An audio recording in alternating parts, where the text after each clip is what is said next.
Faut-il prendre de nouvelles mesures pour réglementer les banques et les empêcher de retourner aux excès qui ont provoqué la crise financière?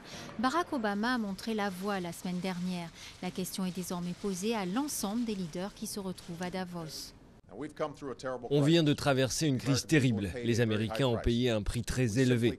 On ne peut pas recommencer comme si rien ne s'était passé. Il faut que Wall Street rembourse le peuple américain pour tout ce qui a été fait.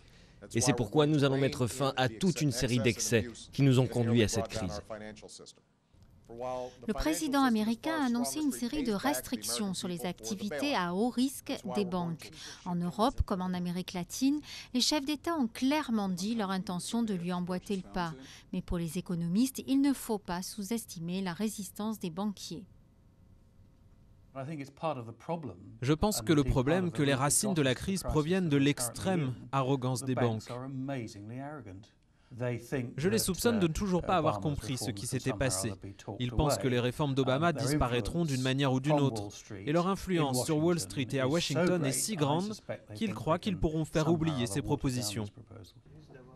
Un retour des banques à leurs bonnes vieilles habitudes n'est pas le seul danger qui menace la timide reprise économique. Il y a aussi le niveau très élevé du chômage dans le monde.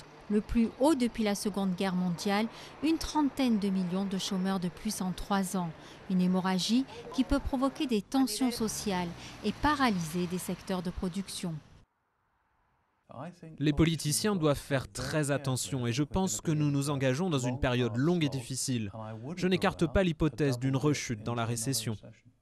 D'autant que l'effet dopant des injections d'argent public dans l'économie commence à s'essouffler et que la dette publique record héritée de cette politique va bientôt obliger beaucoup de gouvernements à augmenter les impôts.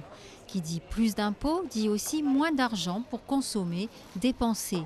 Les ingrédients d'une nouvelle crise sont presque réunis.